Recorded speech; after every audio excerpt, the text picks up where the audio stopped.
બધાને સાદર પ્રણામ. જય જિનેન્દ્ર. આપણે અ, અતિચારના અર્થ શીખી રહ્યા છીએ. સેજ પ્રાર્થના કરી લઈએ. નમો અરિહંતાણમ, નમો સિદ્ધાણમ, નમો અયરિયાણમ, નમો વજ્જાયનમ, નમો લોય સપસાહો, નમઃ પંચે નમકારો સબ પવ પ્રણાશનો મંગલાનમ જય શિવશંકરવમ ભવઈ મંગલમ. આપણે અતિચારના અર્થની અંદર જ્ઞાનાચાર, દર્શનાચાર અને ચારિત્રાચાર આ ત્રણ વિશે આપણે ખૂબ સુંદર રીતે અર્થ સમજ્યા. અને હવે આપણે વિશેષ સમ્યક્ત્વના જે હવે સમ્યક્ત્વ અને વિશેષતઃ કરીને કીધું, એટલે ખાસ તો કે સમ્યક્ત્વ વળી શ્રાવકના જે 12 વ્રતો છે અને તપાચાર અને વીર્યાચાર એના સંબંધી પણ વાતો કરીશું. તો એમાં આપણે વિશેષતઃ સમ્યક્ત્વની વાતો કરી રહ્યા છીએ, બરાબર ને? તો સમ્યક્ત્વના અતિચાર એટલે શું? તો કે જે આપણને જીવે પ્રાપ્ત કરેલું સમ્યક્ત્વ, એ સમ્યક્ત્વ ક્યાંય મલિન ન થાય, એટલે વયું ન જાય, એના માટે તકેદારી રાખવાની છે. એ જો તકેદારી ન રાખીએ, જે આત્મભાવ માટે છે, આત્મિક ગુણ માટે, તો એની જો આપણે સાર સંભાળ ન રાખીએ તો એ કેટલીક સાર સંભાળમાં શું કરવાનું છે? ત્યાગ કરવાનું છે. કેટલાકમાં ક્રિયા કરવાની છે. તો અહીં આપણને જે સમ્યક્ત્વના સાર સંભાળ માટે, કેમ કે અહીંયા આત્મિક ગુણ છે, જેમાં બહારની વસ્તુઓ કઈ નથી, કે કોઈ ક્રિયા જેવું કઈ નથી, પણ જેમાં ત્યાગ અને કેટલીક વસ્તુ આપણે કરવાની છે. કેમ કે આત્મિક ગુણ છે, તો એને વિશુદ્ધ રાખવા માટે અહીં આપણે ઘણું બધું કરવાનું થાય છે. તો એમાં સૌ પ્રથમ આપણને 3 વસ્તુ, શંકા, આકાંક્ષા અને વિતિગિચ્છા, બરાબર ને? આ 3 વસ્તુઓ આપણને કીધી. તો એમાં શંકા એટલે શું? શંકા એટલે શું? ઓકે, ઓકે, અર્યંત પહેલા વલ એ પીછાવી દઉં. પહેલા આપણે ટૂંકની અંદર લઈ લઈએ. સમ્યક્ત્વ એટલે શું? સમ્યક્ત્વ એટલે શું? પ્રભુની વાણી ઉપર શ્રદ્ધા, એ તમે હમ બરાબર છે. સુગુરુ સાચી શ્રદ્ધા. સમ્યક દર્શન, સમ્યક જ્ઞાન, સમ્યક યસ, ચારિત્ર. બરાબર. પણ એટલે શું? સમ્યક્ત્વ એટલે શું? સમ્યક દર્શન, સમ્યક જ્ઞાન, સમ્યક ચારિત્ર, બરાબર છે. એ તો સમ્યક્ત્વ હોતે છતે આવી જાય, પણ સમ્યક્ત્વ એટલે શું? એની વ્યાખ્યા શું કરીશું આપણે? પ્રભુના વાણી, પ્રભુએ જે કહેલું છે એના ઉપર આપણને પૂરી શ્રદ્ધા. બરાબર. ભગવંતે બતાવેલા જે 9 તત્વ છે એના ઉપરની જે સંપૂર્ણ શ્રદ્ધા, એને સમ્યક્ત્વ કહીશું. અથવા જીનેશ્વર પરમાત્મા ઉપર સંપૂર્ણ શ્રદ્ધા, ભગવંતે કહેલી ભગવંતની વાણી ઉપર સંપૂર્ણ શ્રદ્ધા, અથવા જે સત્ય છે, જે દ્રવ્ય જે પ્રમાણે છે તેને તે રીતે સ્વીકારવું, તેને સમ્યક્ત્વ કહેવાય છે. જે દ્રવ્ય જે રીતે, અહીંયા કહ્યું તો કે જીવ અજીવ પુણ્ય પાપ દ્રવ્ય. દ્રવ્ય એટલે અહીંયા આવેલું છે કે ખાવા પીવાની વસ્તુ નહીં, પણ દ્રવ્ય એટલે અહીંયા સળદ્રવ્ય, ધર્માસ્તિકાય, અધર્મસ્તિકાય, આકાશાસ્તિકાય, પૂતગલાસ્તિકાય, જીવાસ્તિકાય અને કાળ. તો આ બધી સળદ્રવ્યો ઉપર જે ભગવંતે વ્યાખ્યા કહ્યા છે એના ઉપર સંપૂર્ણ શ્રદ્ધા, તેને શું કહેવાશે? સમ્યક. એટલે ભગવંત ઉપર, ભગવંતની વાણી ઉપર કે 9 તત્વ ઉપર જે સંપૂર્ણ શ્રદ્ધા, તેને શું કહેવાશે? સમ્યક્ત્વ. બરાબર. હવે એ જે આપણને શ્રદ્ધા કે વિશ્વાસ છે એ ક્યાંય ઓછો ન થાય, ડગમગે નહીં. તો એના માટે અહીંયા ઘણી બધી વસ્તુઓની તકેદારી રાખવાની કીધી છે. બરાબર. તો એમાં એ સમ્યક્ત્વ, હવે એ તકેદારી રાખવા માટે પહેલા કીધું. હવે અતિચાર અહીંયા કે છે, બરાબર. તો અહીંયા શંકા એમ કીધું. શંકા એટલે શું? અર્યંત સંબંધી પરમાત્મા ઉપર આપણે કોઈ પણ શંકા ન કરવી, કોઈ પણ ડાઉટ. ઓકે, બરાબર. હવે શેના ઉપર શંકા? એના બળ ઉપર, એમને કીધું છે ઈ. તેમને જે વચન બળ ઉપર શંકા. બરાબર છે. યસ. એમનું બળ, એમના અતિશય. યસ. પછી આમાં જ્ઞાન અતિચારની અંદર આવ્યું છે લક્ષ્મી. 3-4 વસ્તુઓ હમ બતાવી છે અતિચારમાં. કઈ ભાઈ? સંપૂર્ણ જ્ઞાન, અરિહંત તના જ્ઞાન બળ. લક્ષ્મી. બરાબર, અરિહંત હમ તના બળ. બરાબર, બળ એટલે બળ તેઓની શક્તિ. પછી શક્તિ. તેમના અતિશય જ્ઞાન અતિશય. લક્ષ્મી. અતિશય એટલે અતિશય જ્ઞાન લક્ષ્મી નહીં, અતિશય અલગ અને જ્ઞાન લક્ષ્મી અલગ. નિકિતાબેન, અતિશય અલગ કાઢજો. Okay, okay. અતિશય અને જ્ઞાન લક્ષ્મી એ અલગ છે. અતિશય એટલે શું? અતિશય એટલે વેરી એના ગુડ. ગુણો પણ, એના ગુણ, વધારે પડતું. એના સ્પેશિયલ કેરેક્ટર્સ. અતિશય અતિશય એટલે એટલે વધારે. અરિહંત પરમાત્માના 34 અતિશયો છે. ખ્યાલ છે? હા. અરિહંત ભગવંતના 34 અતિશયો, એની આપણે નમોત્થુનામમાં પણ વાત કરી હતી અને નમો અરિહંતાનંદ જયારે શીખ્યા હતા ત્યારે પણ વાત આવી હતી. એમાં કોઈ પણ શું પ્રકારના કે જુઓ, રોગ અતિશય એટલે તો જ્યાં પરમાત્માની મોજૂદગીથી એવી શક્તિઓ હોય, એવા પ્રભાવ હોય કે જે કેટલીક વસ્તુઓ અશક્ય થઈ જતી હોય. જેમ શું કહે કે જે દુકાળ હોય, કદાચ દુકાળ પડ્યો હોય તો દુકાળ પણ શું થઈ જાય? તો દુકાળ પણ દૂર થઈ જાય. જ્યાં અરસપરસના વેરભાવ વાળા હોય, જીવો હોય, તો એ લોકો પણ મિત્રતા વાળા થઈ જાય. છયે ઋતુઓ અનુકૂળ થઈ જાય. તો એ બધા અતિશયો છે. અરિહંત પરમાત્માના અતિશયો હોય છે.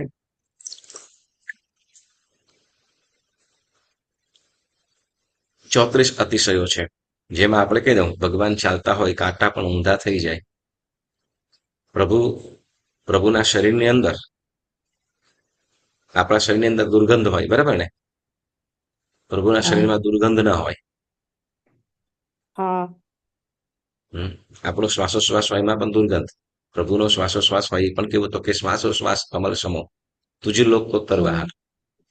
આપણે આહાર નિહાર કરીએ, એ લોકો જોઈ શકે, પણ પ્રભુ આહાર નિહાર કરતા હોય ને, જો આહાર પ્રભુ જમતા હોય, વાપરતા હોય, પણ ખબર ને કોઈને દેખાય નહીં. બરાબર. તો હવે ઘણી બધી વસ્તુઓ છે જે આપણે નમોત્થનમ સૂત્રની અંદર અરિહંત પરમાત્માના ગુણો વખતે કર્યા હતા. તો એ અરિહંત પરમાત્માના અતિશય. બરાબર. અરિહંતતાના બળ, પછી કીધું અતિશય. પછી જ્ઞાન લક્ષ્મી. પ્રભુ પાસે જ્ઞાન કેવું છે? કેવલ જ્ઞાન, જેમાં પાસ્ટ, પ્રેઝન્ટ ને બધું જ એક સમયમાં પ્રણય કાળનું જ્ઞાન હોય. સર્વ દ્રવ્ય અને સર્વ પર્યાયોનું. સર્વ દ્રવ્ય અને સર્વ પર્યાયનું. બરાબર. બોલો, આપણને પણ જ્ઞાન છે કે નહીં બધું? બોલો, અત્યારે પાસ્ટનું જ્ઞાન છે કે નહીં? બોલો, અત્યારે શું અડધી કલાક પહેલા શું કર્યા હતા? નવકારસી કરતા હતા. બોલો, કે એક જ ખાન કર્યા. વળી પછી તો હવે બસ એક જ નો કરીશું કે વ્યાસનું. તો ફ્યુચરનું પણ જ્ઞાન થયું કે નહીં? એટલે બોલો તો ખરા. ના.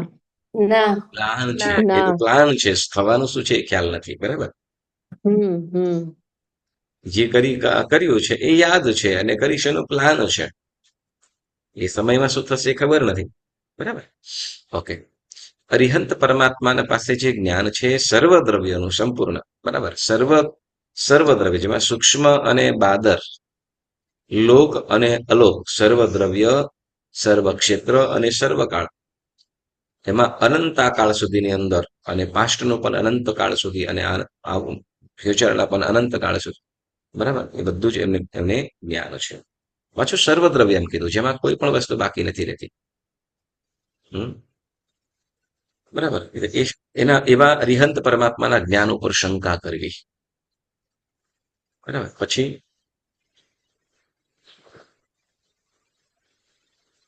બળ અતિશય જ્ઞાન લક્ષ્મી. પછી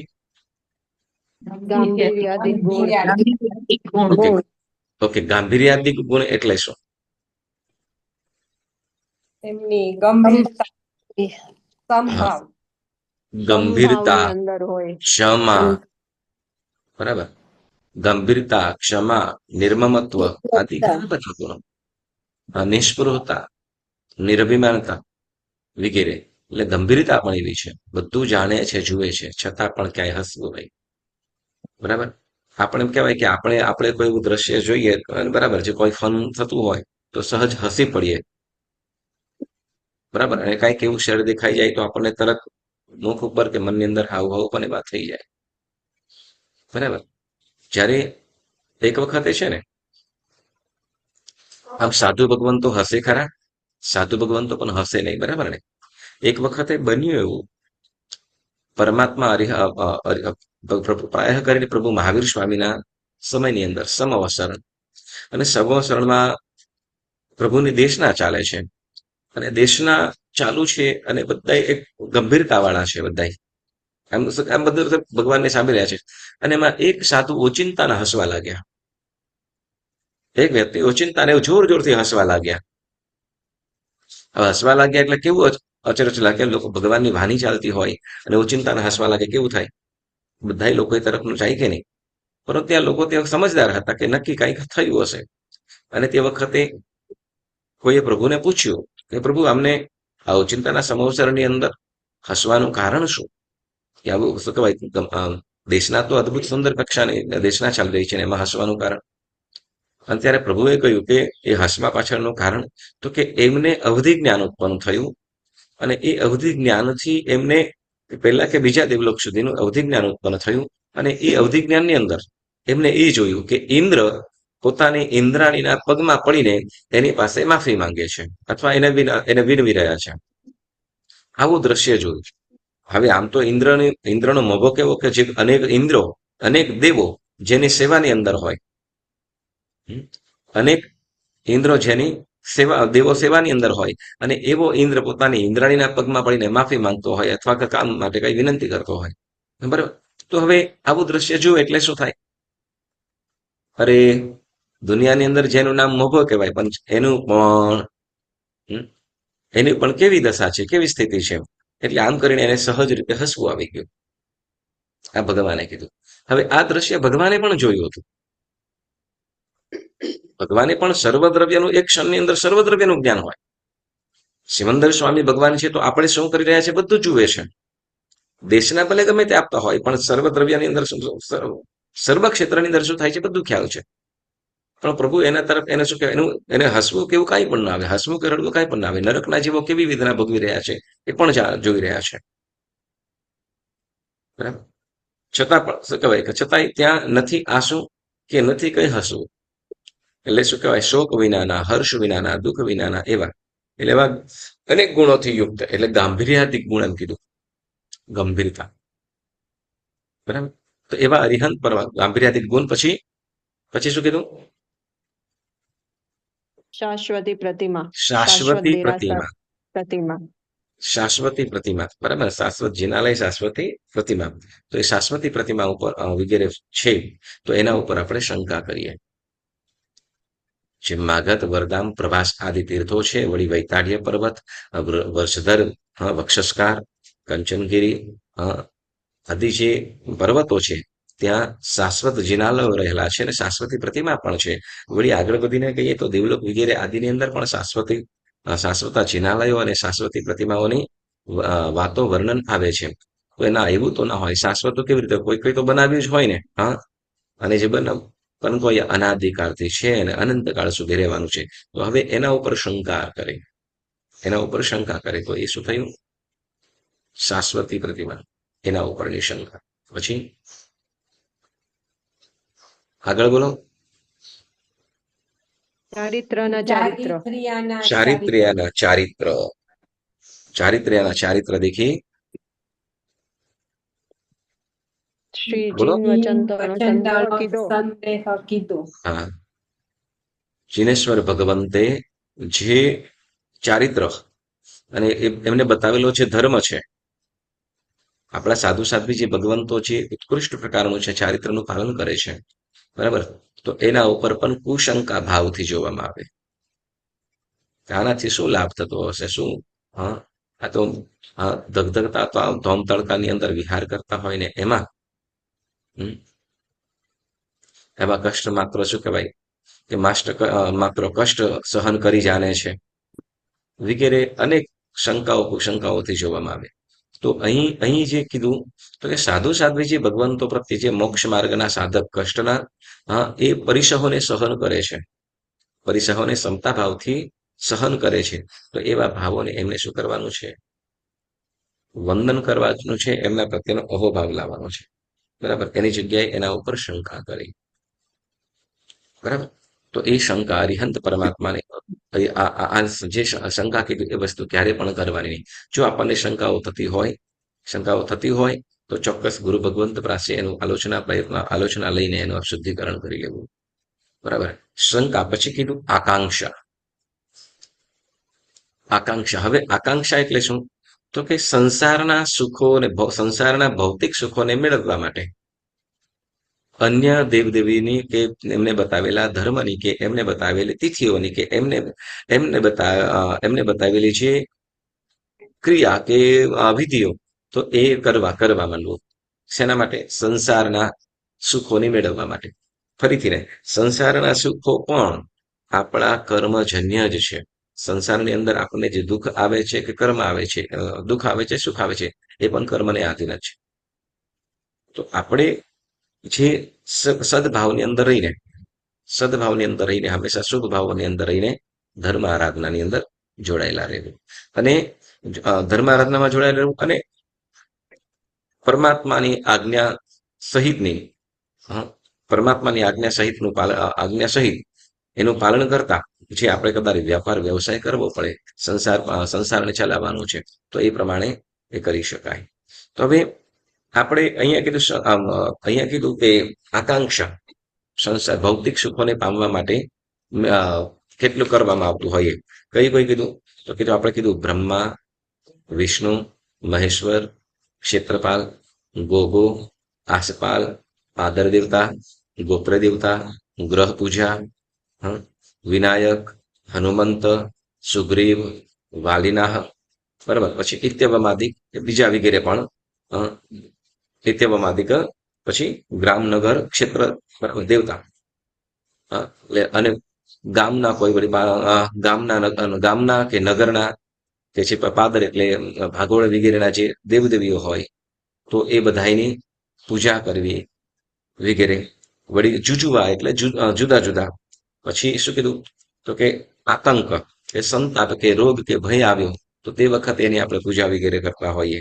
પછી સિદ્ધ, તો લોકની અંદર જે સિદ્ધ કહેવામાં આવ્યા છે, કોઈ મંત્ર સિદ્ધ છે, કોઈ વિદ્યા સિદ્ધ છે, કોઈ વચન સિદ્ધ, આદિ જે કેટલીક સિદ્ધિઓને પ્રાપ્ત કરતા હોય, જેમાં મંત્રો તંત્ર કરીને કોઈ મંત્રોની સિદ્ધિ કરી હોય, તો એવા લોકોને શું કરીએ? તો કે એ લોકો પાસે જઈને પોતાના દુખડાઓ રોઈએ, અને એની પાસે જઈને આપણે આ કરીએ. તો વળી કીધું વિનાયક, આપણે આગળ જોઈ ગયા છે.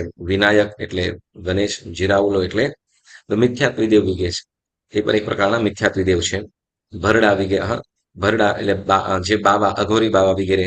ભગત એટલે દેવીને જે માનતા હોય, જે માતાજીના ભગત હોય એને માતાજીના ભગત કે. પછી લિંગિયા એટલે સાધુ વેશને ધારણ કરેલા. સાધુ વેશ એટલે પંચમહારોજ ધારી નહીં. પછી જોગિયા એટલે જોગી બાબા કે, જે એ પણ ભગવા વસ્ત્ર વગેરે ધારણ કરતા હોય. પછી યોગી સાધનાઓ કરતા હોય. યોગ સાધનાઓ એટલે જેમ શું કહેવાય કે ભાઈ, જેમાં શું કહેવાય કે એ લોકો સંસારના કાર્યો પણ કરતા હોય, પણ પોતાને શું કહેવાય કે સંસારના કાર્યો પણ કરતા હોય, પણ બ્રહ્મચર્ય વગેરેનું પાલન કરતા હોય. બરાબર.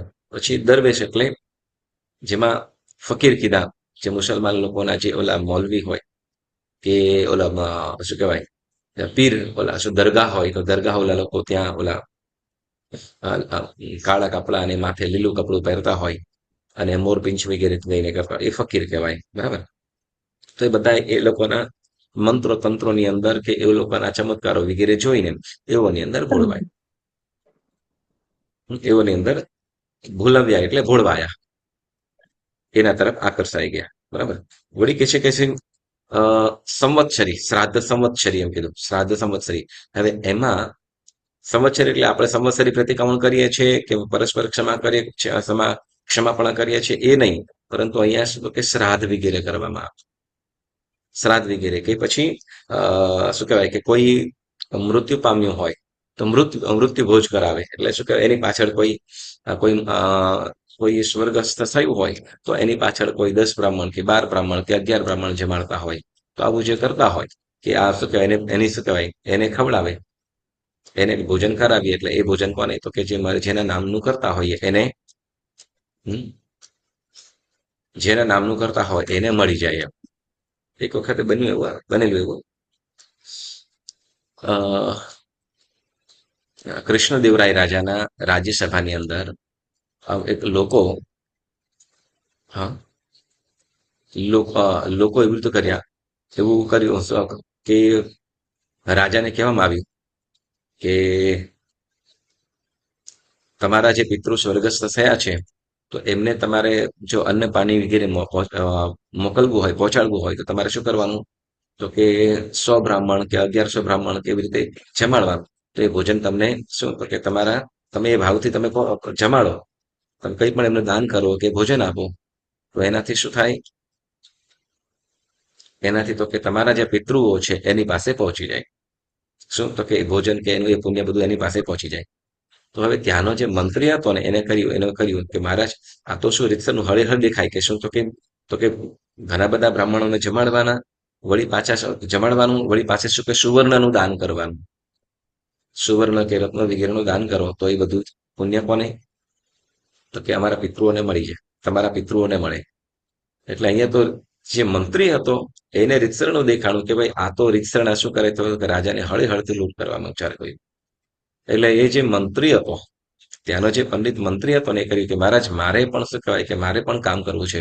એટલે પહેલા તો કીધું કે જે પણ મતલબ કે આવું વિધાન છે કે જે પણ તમે ઈચ્છતા હોવ જે પહોંચાડવું હોય હા જે તમારે પહોંચાડવું હોય એ જો આ જે બ્રાહ્મણ પંડિતો છે એને જો તમે જમાડતા હો તો એ બધું તમારે ત્યાં પહોંચી જાય. એટલે જે મંત્રી હતો કે મંત્રી કે છે મારે પણ મારા પિતૃઓને કંઈક મોકલવું છે તો મારા ઘરે પણ તમે જમવા પધારો. એટલે એ પણ પહોંચી જાય. એટલે એમને શું જમવા માટે પણ નહોતો જમાડ્યા અને પછી તો એને તો લાકડી લીધી, એને તો દંડીકો કાઢ્યો. પછી શું તો કે હવે મારા પિતૃઓને છે ને એ લોકો બહુ આવું કરી ગયા છે, મારે મારા બધા પિતૃઓને શું કરવું છે 10-10 50-50 કોરડા ઠોકવા છે, કોરડા મારવા છે. હા હવે બે પડતા તો ઓલા તો શું કરવા લાગ્યા પછી તો શું શું થાય બોલો. કોરડા લાકડી મારે મારવી છે કે મારા પિતૃઓ એવું એવું કામ કરી ગયા છે કે હવે મને આ બધું દરિદ્રતા છે વગેરે. હા તમને સમજાય છે ને? હેલો, અવાજ આવે છે મારો? હા હા હા હા. હવે એ જે બ્રાહ્મણ જે મંત્રી હતો એ કહે છે મારે પણ બધા મારા પિતૃઓને શું કરવું છે તો કે મારા પિતૃઓને મારે શું કહેવાય મારે સજા કરવી છે એ લોકોને. જેમ દાન આપવાથી એનું પુણ્ય એને પાસે પહોંચી જાય તો તમને સજા કરું તો આ સજા પણ એ લોકોને મળી જશે ને. જેમ શું કહેવાય કે એનું ભોજન તમને કરાવવું, ભોજન એમને મળી જાય, જે દાન કરવું એ ધન એમને મળી જાય. તો મારે સજા કરવી હશે, મારે સજા કરવી છે તો તમને સજા કરી છે ત્યાં મળી જશે. પછી એમ કે બાપા હા મૂળ વસ્તુ એ કે આ કેટલીક વસ્તુઓ શું છે કે એક ધર્મને પણ ધંધો બનાવી લેતા હોય એવું છે. એટલે આપણે કે છે કે અહીંયા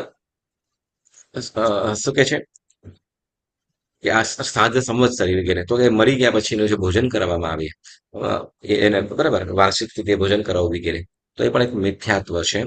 પછી કીધું માહી પૂનમ એટલે તો કે મહામાસની અંદર જે તીર્થો વગેરે અંદર ગયા વર્ષે કુંભ હતો ને, કુંભનો મેળો મહા મહિનાની અંદર ખબર છે? હા રોજના લગભગ કરોડો લોકો, લાખોની કરોડો લોકો, 50,000 કરોડ લોકો ના સ્નાન બરાબર કરવા જતા હતા બધા. સ્નાન કરવા એ 12 વર્ષે. પણ અહીંયા આ હમ મહા મહિનાની અંદર પણ આપણે અહીંયા મોબાસાની અંદર પણ ઘણા બધા લોકો બીચ ઉપર શું કહેવાય કે દરિયા આપણે નદીએ, દ્રહે, કુંડે, સમુદ્રે સ્નાન કીધા કરાવ્યા એમ આવે ને. હા તો એમાં અહીંયા લોકો પણ ઘણા બધા ત્યાં સ્નાન કરવા માટે જતા હોય દરિયાની અંદર એ વિધિ કરતા હોય. હિન્દુ યુનિયન તમે જાઓ જુઓ તો તો એ મહા મહિના પૂનમના દિવસે તો હોય જ પણ મહા મહિનાની અંદર પણ એમાં કોઈ અશુભ દિવસો જતા હોય એ લોકોની અપેક્ષા તો એ પછી માહી પૂનમ પછી કહેતો અજા પડવો એટલે એમાં પિતાનું શ્રાદ્ધ કરવામાં આવે પહેલા દિવસે. તો એ પછી પ્રેત બીજ કારતક મહિનાની જે બીજ છે જેને યમ દ્વિતીયા કહેવામાં આવે, આપણે ભાઈ બીજ કહીએ એ પછી કીધું ગૌરી ત્રીજ, ચૈત્ર મહિનાની ત્રીજ. હમ. ચૈત્ર મહિનાની ચૈત્ર મહિનાની ત્રીજ. હમ.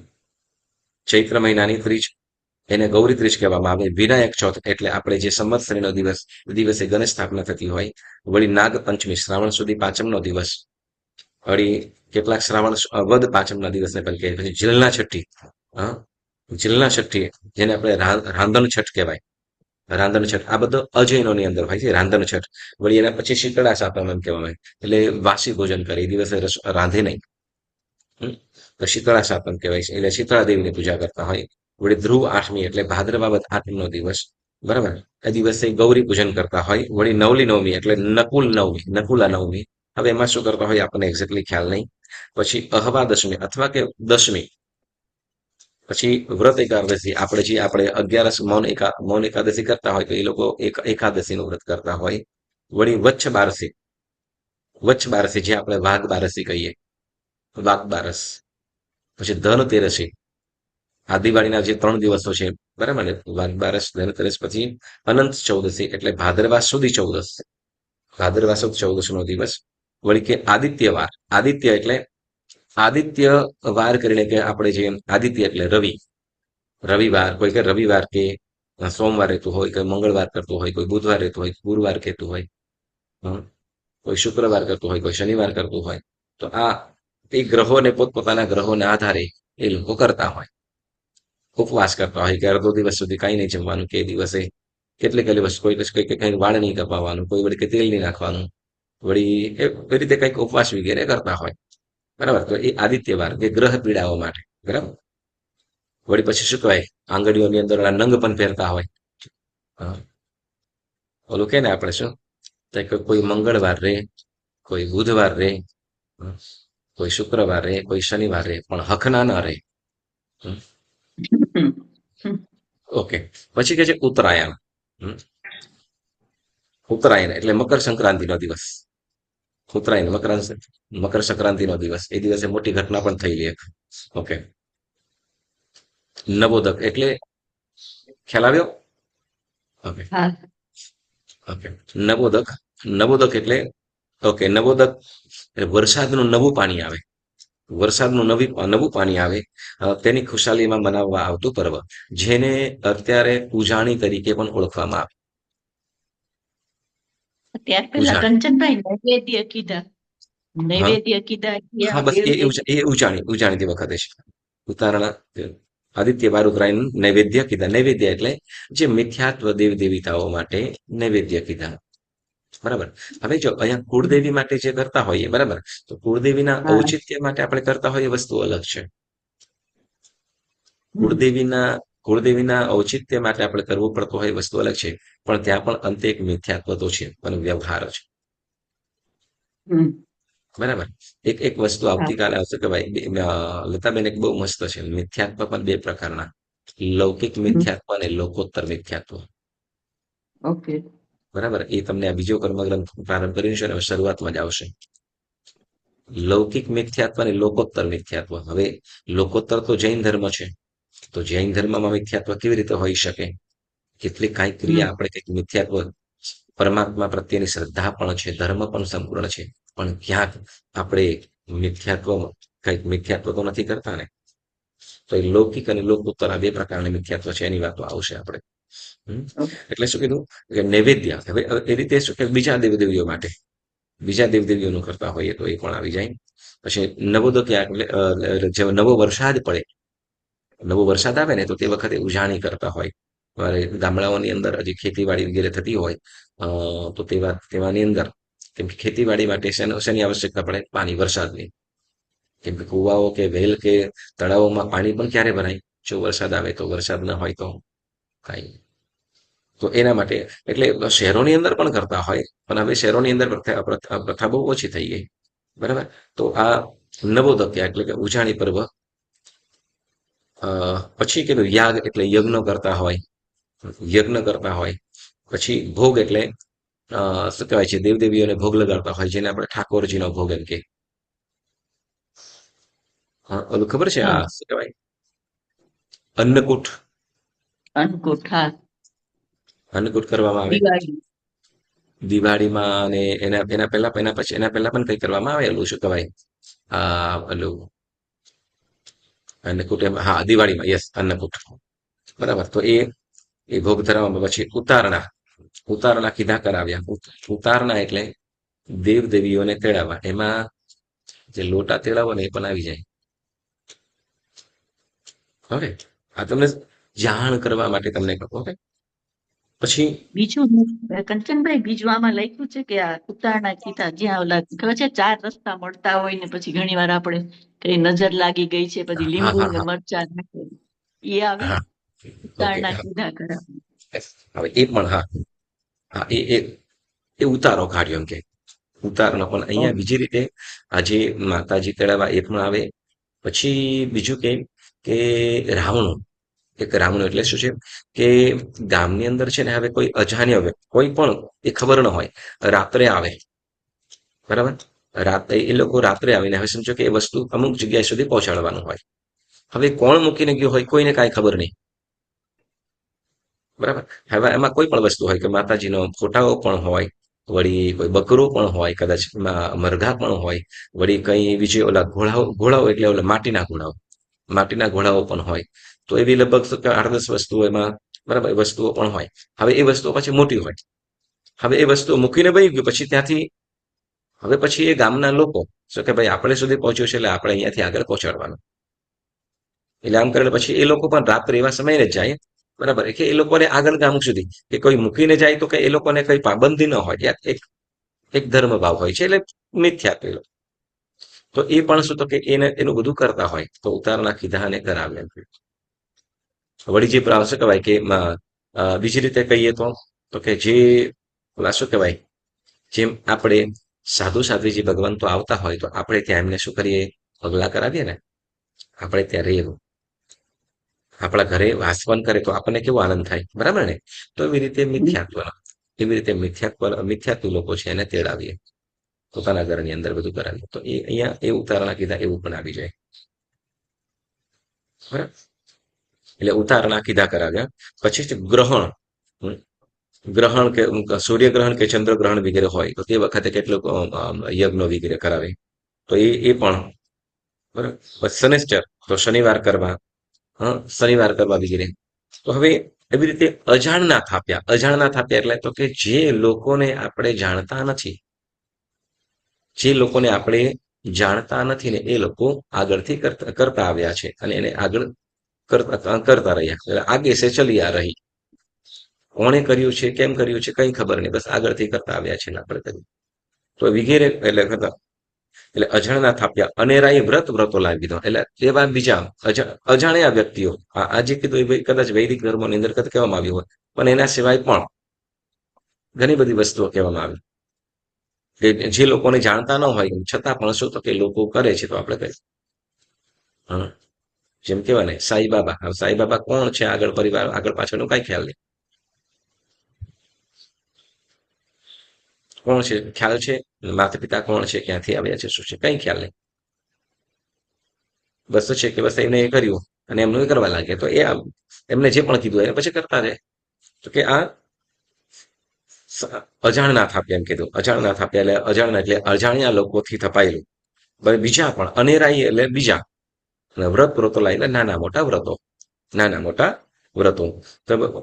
એટલે અગર શું કહેવાય અનેરા વ્રતો બરાબર,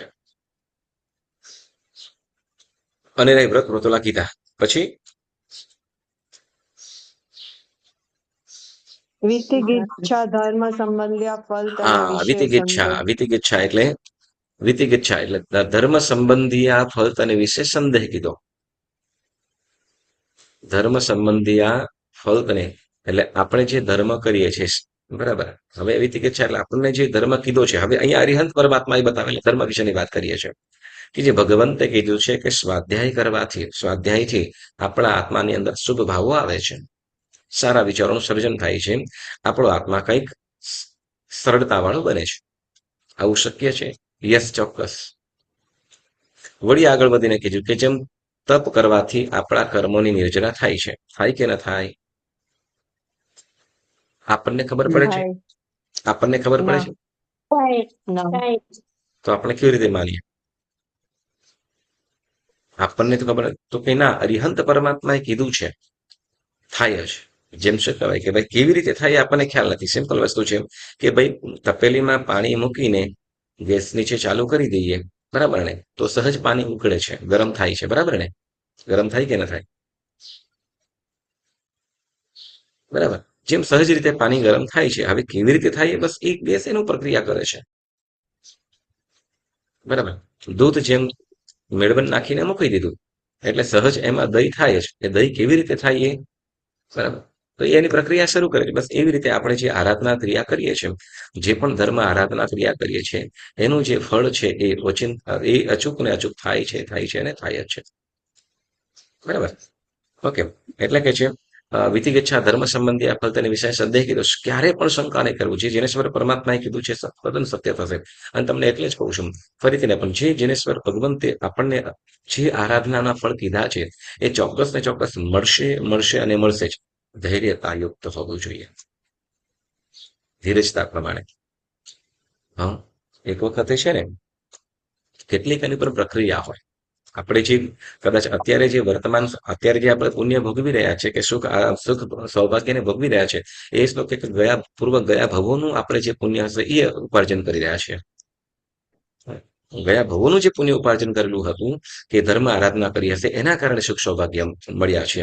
અને આ ભવની અંદર જે કરીશું એ કે આવતા ભવની અંદર કે એનો કેટલો અબાધા કાળ, એવું જરૂર નથી કે આવતા ભવની અંદર જ કદાચ એવું ઉત્કૃષ્ટ પુણ્ય હોય તો આ ભવની અંદર પણ ઉત્કૃષ્ટ કે અબાધ કાળ ઓછો હોય, અબાધા કાળ ઓછો હોય તો આ ભવની અંદર પણ મળી શકે છે, બરાબર. પણ તરત ને તરત જોઈએ તો એવું કર્મના ફળની અંદર એક વખતે છે ને ઉતાવળ, તો કે એક વખતે છે બને એવું એક ભાઈ શું કહેવાય ઉતાવળો બેંકની અંદર શું કહેવાય ઓલો શું કહેવાય બેંકનો અધિકારી હશે, બેંકનો અધિકારી પહેલા તો છે કેશિયર કે ગમે તે હશે, એ વળી રસ્તાની અંદર મળી ગયો, અને એટલે શું કહેવાય એનો જેનું એકાઉન્ટ હશે એ પણ મળી ગયો અને કહે છે કે ભાઈ શું કહેવાય કે મારી બેંકના એકાઉન્ટમાંથી તું કાઢી લેજો ને, મને તારા આ પૈસા આપી દે, મને આટલા પૈસા જોઈએ છે.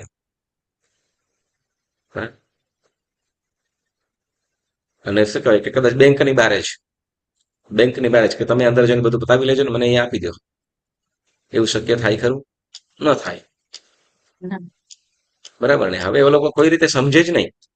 પછી એને પણ મગજ એ થયું કે ભાઈ શું કહેવાય કે ભાઈ કદાચ તારું શું કહેવાય તું અહીંયાથી જઈ રહ્યો છે અને સ્મશાનની બહારે તારું એક્સિડન્ટ થઈ જાય તો સ્મશાનમાંથી ડાયરેક્ટ તને ના સળગાવી, તને ઘરે લઈ જવો પડે કે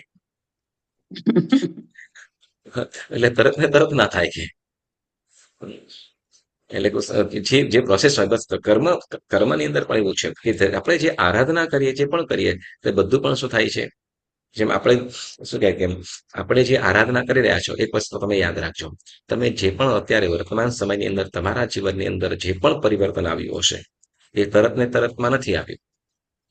આજે તમને જે પણ શુભ ભાવો કે શુભ ધ્યાનની અંદર તમે થતા હશો તો એમાં ધીમે જે જ્ઞાનનો સ્ત્રોત આપણા આત્મા તરફ વધતો ધીમે ટીપું જેમ લાગ્યું અને એ આત્મા કંઈક સરળ હૃદય બન્યો, એ આપણો આત્મા કંઈક એવો કરુણ હૃદય બન્યો કે કંઈક પોતાના સ્વ કલ્યાણ માટે એ જાગૃત થયો અને ત્યાર પછી એ આગળ વધ્યા છે. બાકી તરત વારની અંદર છે ચાલો અત્યારે કહી દીધું અને તરત થઈ જશે એ કોઈ અપેક્ષા એ નથી થવાનું. આજે તમારા જીવનની અંદર સિમ્પલ વસ્તુ કહી કે અત્યારે તમે જે પણ તમારા શુભ ભાવો છે, બરાબર ને, કે એક વખતની અંદર થઈ ગયા કે લગભગ એમ કે 15 વર્ષની મહેનત જે મારી સાથે જોડાય ત્યાર પછી જે તમારા હૃદયની તમારા આત્માની અંદર તમને જે આરાધનાની અંદર કદાચ જે પણ તમે સારા ભાવથી કરતા હશો કે 15-16 વર્ષની મહેનત તમારી ત્યારે ભાવ આવ્યા છે. સાચી વાત કે નહીં? યસ. તો તરત વારમાં કાંઈ નથી થતું અને વળી શું કહેવાય આગળ જે પણ કરી રહ્યા છે કદાચ એમ જે સુખ ભાવની અંદર તો એ આગળથી પણ કે સમજો કે આપણા જૂના હિતેશભાઈ કે એના પહેલા પણ એ બધા જે ધર્મ ધીમે આપણે જે પીરસ્યું અને એને આપણે ગ્રહણ કરતા કંઈક ચિંતન કરતા આપણે આ પ્રાપ્ત કરી શક્યું છે. સહજ તરત વારમાં કાંઈ નથી થતું. તો એ જ રીતે આ ધર્મ પણ આપણે સમજી લેવાનું, બરાબર. એટલે ધર્મના ફળને વિશે ક્યારે પણ સંદેહ કરવો નહીં. એટલે શું કે છે વિધિ ઈચ્છા ધર્મ સંબંધી આ ફલતને વિશે સંદેહ કીધો. પછી જીન અરિયન ધર્મના આગાર વિશ્વ પકારના સાગર જીન અરિહંત મોક્ષ ધર્મના માર્ગના yes. દાતા.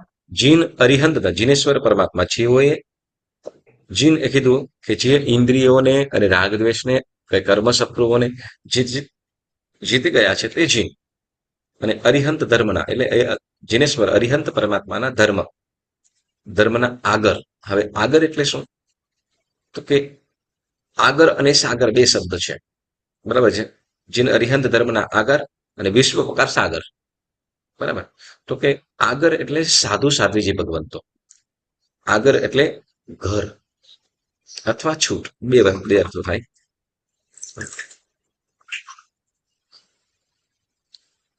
આગર એટલે સાધુ સાધ્વીજી ભગવંતો. આગર એટલે સાધુ સાધ્વીજી ભગવંતો કે જેઓ ગૃહ વિનાના છે, ઘર વિનાના, સર્વના ત્યાગી છે. એટલે આગર અરિહંત ધર્મના આગર એટલે સાધુ સાધ્વીજી ભગવંત, અને વિશ્વ પકાર સાગર. અરિહંત જે આગર છે એટલે સાધુ સાધ્વીજી ભગવંતો જે જગત ઉપર ઉપકાર કરે છે અથવા જગત ઉપર ઉપકાર કરવા માટે. સાગર એટલે તો કે ગૃહસ્થ ધર્મ. અરિહંત પરમાત્મા આપણને બે પ્રકારના ધર્મ બતાવ્યા. કયા કયા? આગર અને સાગર. આગર એટલે સાધુ ધર્મ. અને હવે બધા જીવો એ ધર્મને, સાધુ ધર્મને ન પામી શકીએ તો જગતના સર્વ જીવોના ઉપકાર માટે, અહીંયા ઉપકાર કોણ ઝીલી શકે? પ્રભુએ તો જે માર્ગ બતાવ્યો છે, બરાબર, સર્વ જીવો માટે. એટલે વિશ્વ ઉપર ઉપકાર કરવા માટે શું કર્યું? તો કે સાગર એટલે તો કે ઘર સહિત એટલે શ્રાવક શ્રાવિકા ધર્મ, જેમાં છૂટ. તો સાગર, વિશ્વ પકાર સાગર એવો ધર્મ પણ બતાવ્યો, બરાબર. વિશ્વ પકાર સાગર, આગર, વિશ્વ પકાર સાગર, અને પછી કેવા કે મોક્ષ માર્ગના દાતાર. હરિહંત પરમાત્મા કેવા છે? મોક્ષ માર્ગના દાતાર. અને પછી એટલે એવા ગુણ આદિથી, એવા ગુણોથી એમને શું? તો કે ન માન્ય ન પૂજ્યા. સાધુ સાધ્વીજી ભગવંત અને શ્રાવક શ્રાવિકા કેવા છે? સાધુ સાધ્વીજી ભગવંત વિશ્વ માટે ઉપકારી પણ છે. અરિહંત પરમાત્મા આખા જગતના સર્વ જીવન માટે ઉપકારી છે, અને સાધુ ભગવંતો એ પણ હંમેશા પરોપકાર વાળા છે. અને શ્રાવક શ્રાવિકા, બરાબર, શ્રાવક શ્રાવિકા એ પણ શું? તો કે સદગુણિયલ છે. તો એને પણ શું કીધું? આપણે સંઘ પૂજા આવે છે, બરાબર છે, સાધાર્મિક ભક્તિ, બરાબર. તો એ ચોક્કસ કરવું જોઈએ. તો એ વાત અહીંયા કીધી. હવે પછી કીધું ધર્મના આગળ વિશ્વ પ્રકાર મોક્ષ માર્ગના દાતાર ઈર્ષ્યા ગુણ ભણી. ઈર્ષ્યા એટલે વગેરે આવા ગુણથી, ઈર્ષ્યાદિ ગુણ ભણી ન માન્યા ન પૂજ્યા. પછી કીધું મહાસતી મહાત્માની ઇહલોક પરલોક સંબંધી આ ભોગવાંછિત પૂજા કીધી. એટલે શું કહેવાય કે મહાત્મા ને મહાસતી એમ કીધું.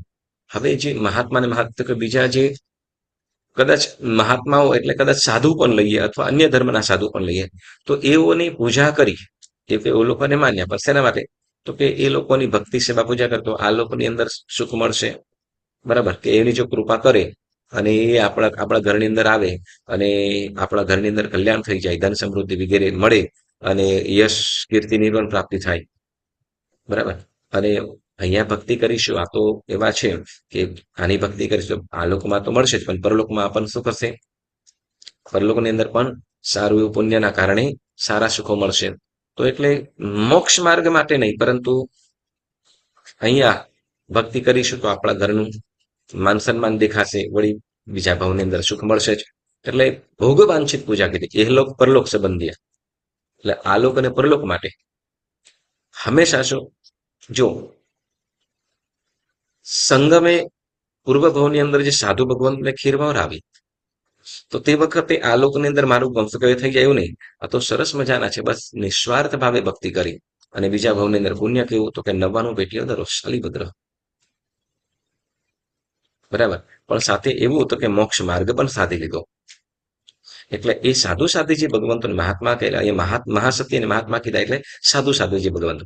એ લોકોની ભક્તિ શું? તો કે આલોક કે પરલોકના સુખો, એટલે આલોક ને પરલોકના સુખો એટલે સંસારના સુખો. તો કે સંસારના સુખો માટે નહીં, પરંતુ શેના માટે? તો કે મોક્ષ માર્ગ છે કે સુપાત્રની ભક્તિ કરતા સાધુ સાધ્વીજી ભગવંતોની ભક્તિ એ શું કરે છે? સમ્યક દર્શનને નિર્મળ બનાવે છે અને મોક્ષ સુધી લઈ જાય છે. તો એવા એટલે મહાત્માના પછી શું કહે છે કે ઇહલોક પરલોક સંબંધી ભોગવાંછિત પૂજા કીધી. પછી કીધું રોગ, આતંક, કષ્ટ આવે, બરાબર. રોગ, કોઈ પણ પ્રકાર રોગ બીમારીઓ આવે, આતંક આવે એટલે કષ્ટો આવે, બરાબર. ભય આવે, ડર આવે, બરાબર. તો આવા કારણે શું કહેવાય?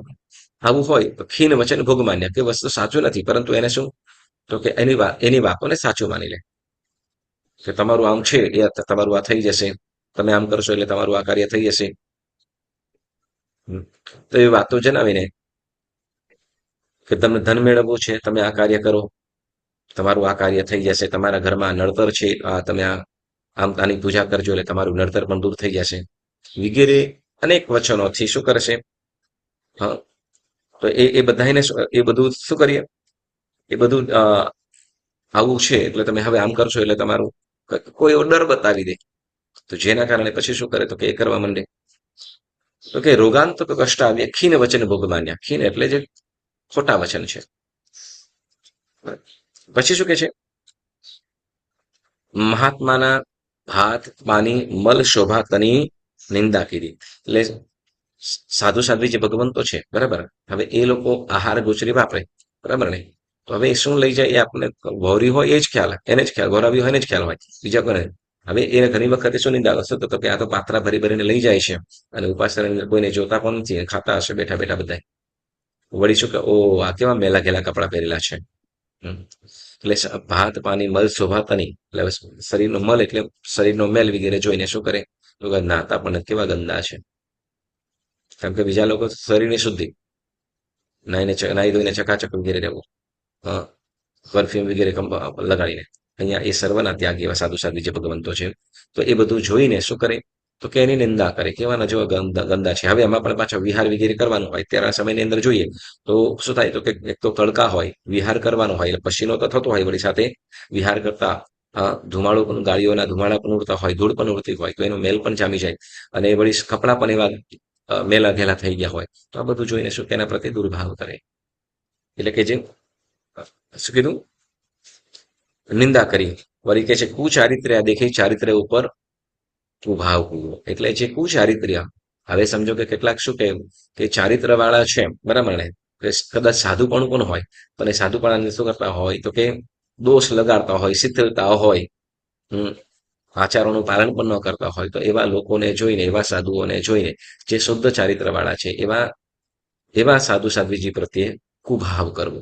એટલે શું? એને કુચારિત્ર દેખે, આ તો કેવા સરસ છે. હવે એટલે મન ગમતી હોય એવી વાતો કરતા હોય, લોકોને બસ હાસ્ય કરાવતા હોય ને એવું, બરાબર. તો એ જોઈને પછી આગમ શાસ્ત્રની વાણી કરતા હોય, વાત કરતા હોય, તો એના પ્રત્યેની જે નિંદા કરતા હોય, તો આવું. અને વળી કહે છે કે મિથ્યાત્વિતની પૂજા પ્રભાવના દેખી. શું કહે? મિથ્યાત્વિતની એટલે અન્ય મંદિરોની અંદર એ લોકોની પૂજાઓ થતી હોય, ભજન થતા હોય, વળી પ્રભાવના દેખી, નાચ ગાન વગેરે થતા હોય.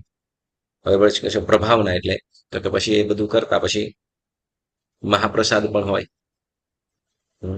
એટલે એની પ્રશંસા કરે. ઓ ત્યાં મંદિરની અંદર તો બધા કેવા સરસ ભજન કરતા હોય અને આ યજ્ઞ કરે છે, અને વળી ત્યાર પછી કે ભોજન પણ બધાને પીરસતા હોય. હવે બધું આપણે પણ કરવા માંડવા જોઈએ, એમ કરીને લોકો શું કરતા હોય? તો કે એ લોકોની પ્રશંસા કરે. અહીંયા તો આપણો ધર્મ કેવો છે? ત્યાગ ધર્મ, બરાબર. તો એટલે એની પ્રશંસા કરે અને એના ઉપર પરથી પ્રીતિવાળા થાય. ચાલો ને આપણે બધા ત્યાં જતા રહીએ, ઘણા બધા. તો ત્યાં હરિસરનો એ સમ્યકપણે આપણે દૂષિત કરીએ છીએ. એટલે એ સમ્યકપણે દૂષિત ન કરવા માટે શું કરવાનું છે? સમ્યકપણે આ દૂષિત આવું કરવું જોઈએ નહીં. અહીંયા જે આપણે વાતો કીધી આ વિચારની અંદર કે કુચારિત્ર્ય દેખી ચારિત્ર, જે ચારિત્રથી પતિત થયેલા છે એવાઓને જોઈને જે ચારિત્રવંત છે એની ક્યારે પણ નિંદા કરવી જોઈએ નહીં. ત્યાં તો શું તો જે કુચારિત્ર્ય છે એઓના સંગેથી તો દૂર જ થવું, પરંતુ સત્ચારિત્ર છે એની પાસે જ જવું. અને ક્યારેય પણ મિથ્યાત્વ લોકોની પૂજા પ્રભાવના પ્રશંસા કરવી નહીં. કારણ શું? તો કે પ્રશંસા કરી એટલે એ તરફ આકર્ષણ થાય અને ધીમે ધીમે ત્યાં પણ વ્યસ્ત થઈ જાય. અને આમ કરતા ધીમે ધીમે શરૂઆત એ રીતે થાય. શરૂઆત એ રીતે થાય, જેમ શું કહેવાય કે કોઈ કદાચ લપસણી ઉપર બેઠો હોય ને તો ધીમે ધીમે તે લપસતા લપસતા નીચે કેવી રીતે આવી જાય ખબર પણ ન પડે. એટલે સમ્યક્ત્વ ક્યારે વયું જાય ને ક્યારે મિથ્યાત્વમાં પહોંચી જાય ખ્યાલ પણ રહી નહીં. એટલે આ સમ્યક્ત્વની જાળવણી માટે સમ્યક્ત્વ શુદ્ધ રહે એ માટે આ આપણે અતિચારોની અંદર જે વાતો કીધી છે એનું અચૂક અચૂક અચૂક પાલન કરવાનું પ્રયત્ન કરજો. બરાબર. તો આ સમ્યક્ત્વ સંબંધી અતિચારો અત્રે પૂર્ણ થાય. જેના આજ્ઞા વિરુદ્ધ કાંઈ પણ બોલાય હોય તો પુણ્યશાળીઓ મન વચન કાયા હતી ત્રિવિધે ત્રિવિધે મિચ્છામિ દુક્કડમ મિચ્છામિ દુક્કડમ મિચ્છામિ દુક્કડમ. ઓકે, હવે જેમને પણ પાઠ દેવો હોય એ આપણે દેજો.